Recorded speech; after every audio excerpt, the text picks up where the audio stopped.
ಅಂದರೆ ಇವತ್ತು ನಾವು ಬಾಪುಗೌಡ ನಾಗಪ್ಪಗೌಡ ಪಾಟೀಲ್ ಸಾಕಿನ್ ಚಟ್ಟರ್ಕಿ ತಾಲೂಕ್ ಸಿಂದಗಿ ಜಿಲ್ಲಾ ವಿಜಯಪುರ ಇವರ ಜಮೀನಿನಲ್ಲಿದ್ದೀವಿ.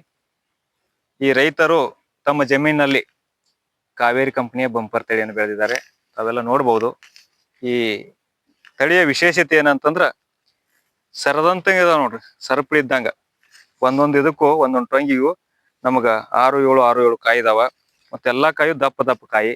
ಒಂದು ಗಿಡಕ್ಕೆ ನಾವು ಎನಿಸಿದ್ರ ಕನಿಷ್ಠ 90-100 ಕಾಯಿ ಇದಾವ. ಸೊ ಪ್ರತಿ ಎಲ್ಲ ಈ ಇಡೀ ಹೊಲದಾಗೂ ಎಲ್ಲ ಅದೇ ತರ ಐತಿ.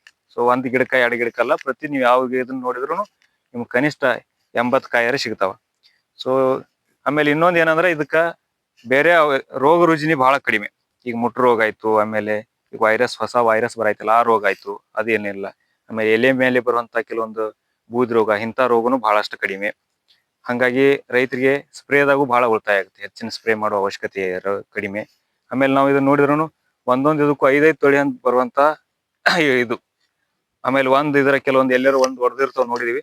ಒಂದೊಂದು ತೊಳ್ಯಾಗ 9-10 ಬೀಜ ಇದಾವ. ಸೊ ಹಂಗಾಗಿ ಒಳ್ಳೆ ತೂಕ ಬರ್ತೈತಿ. ಆಮೇಲೆ ಹತ್ತಿ ಕ್ವಾಲಿಟಿನು ಒಳ್ಳೆ ಚೆನ್ನಾಗಿರೋ ಕ್ವಾಲಿಟಿನು, ಹತ್ತಿ ಕ್ವಾಲಿಟಿನು ಚೆನ್ನಾಗೈತಿ. ಬಿಡ್ಸಾಕು ಬಹಳ ಸುಲಭ, ಕೈಲಿ ಹಿಡಿದ್ರೂ ಬರ್ತೈತಿ. ಬಹಳ ಕುಡ್ಡ ಅಂತದೇನಿಲ್ಲ. ಸೊ ಒಳ್ಳೆ ಇಳುವರಿ ಬರುವಂತ ತಳಿ.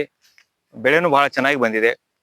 ಈ ವರ್ಷ ಅತಿ ಮಳೆಯಾಗಿ ಬಹಳ ಕಡೆ ಎಲ್ಲಾನು ಬೆಳೆ ಫೇಲ್ ಆಗಿದ್ರು ಈ ತಳಿ ಏನೈತಲ್ಲ ಅದ್ಭುತವಾಗಿ ಬಂದಿರುವಂತ ತಳಿ.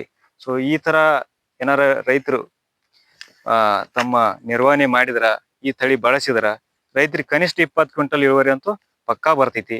ಸೊ ಎಲ್ಲಾ ರೈತ ಬಾಂಧವ್ರಿಗೆ ಏನ್ ಕೇಳೋದಂದ್ರ ಈ ತಳಿನ ಉಪಯೋಗ ಮಾಡ್ರಿ. ಬರುವಂತ ಇದರಲ್ಲಿ ಉಪಯೋಗ ಮಾಡಿ ತಾವು ಹೆಚ್ಚಿನ ಇಳುವರಿ ಪಡಿಬೇಕು. ಇದರ ಹೆಸರು ಕಾವೇರಿ ಬಂಪರ. ಇಳುವರಿನೂ ಬಂಪರ, ಬೆಳೆ ಸೂಪರ.